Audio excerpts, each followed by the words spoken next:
Hello, White Church second graders.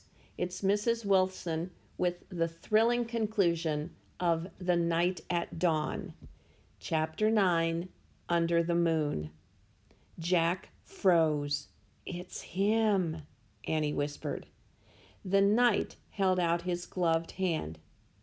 "Come on, Jack," Annie said. "Where are we going?" said Jack.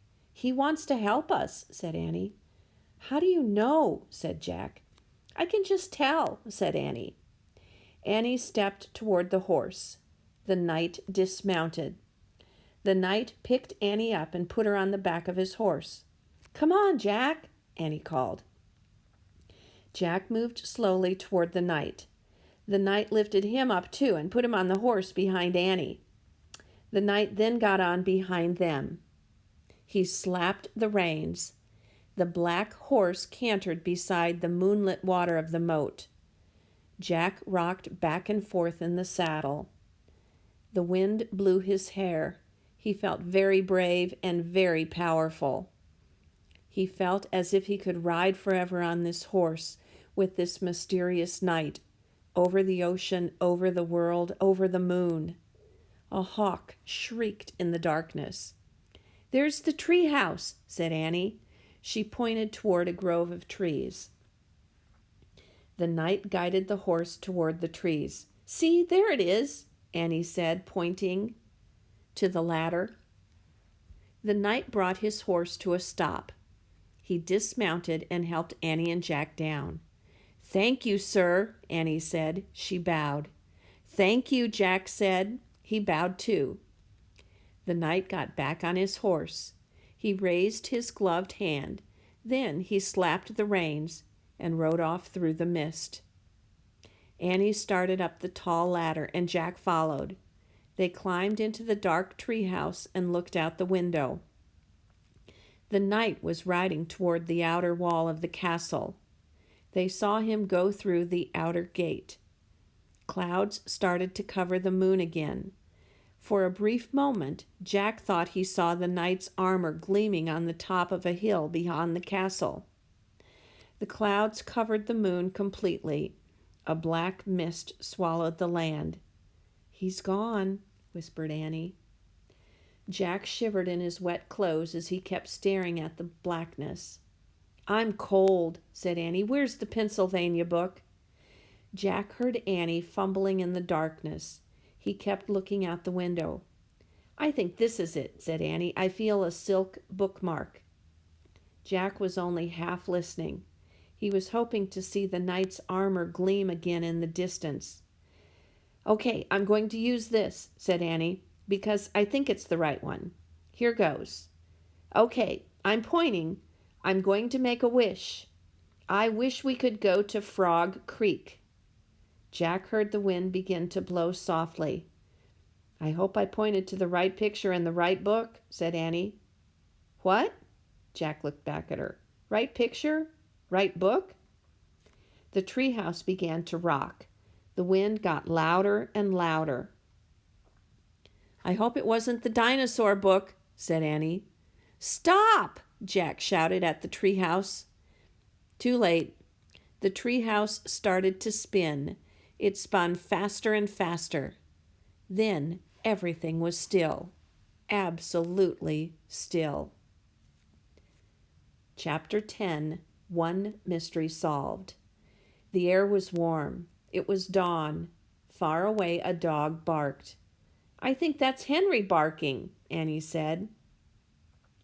Jack and Annie both looked out the treehouse window.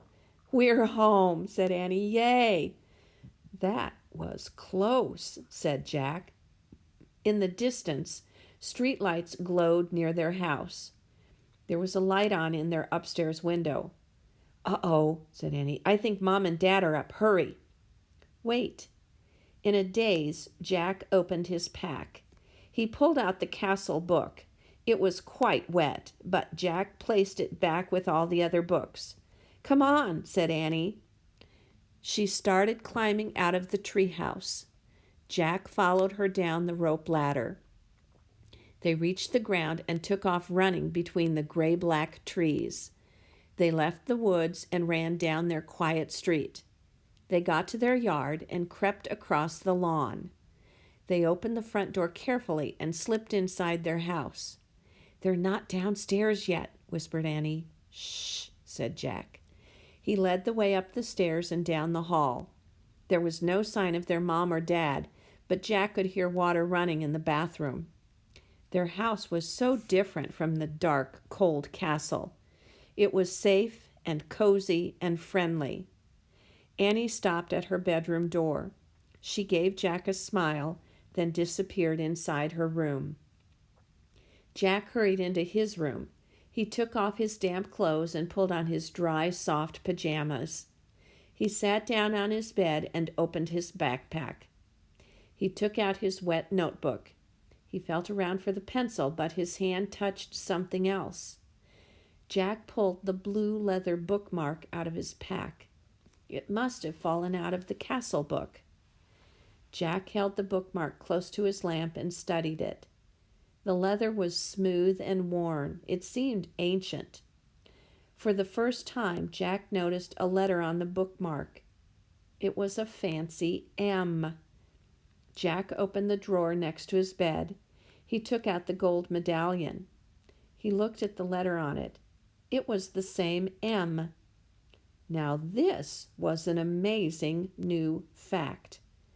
Jack took a deep breath. At least that one mystery was solved. The person who had dropped the gold medallion in the time of the dinosaurs was the same person who owned all the books in the treehouse. Who was this person? Jack placed the bookmark next to the medallion. He closed the drawer.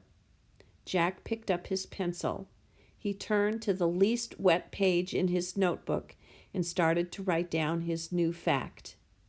The same. But before he could draw the M, his eyes closed. Jack dreamed they were with the night again.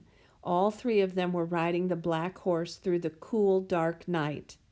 They rode beyond the outer wall of the castle and up over a moonlit hill. Then they all rode into the mist. Hey, I hope you enjoyed The Night at Dawn. I'll be back again next time with another fun story.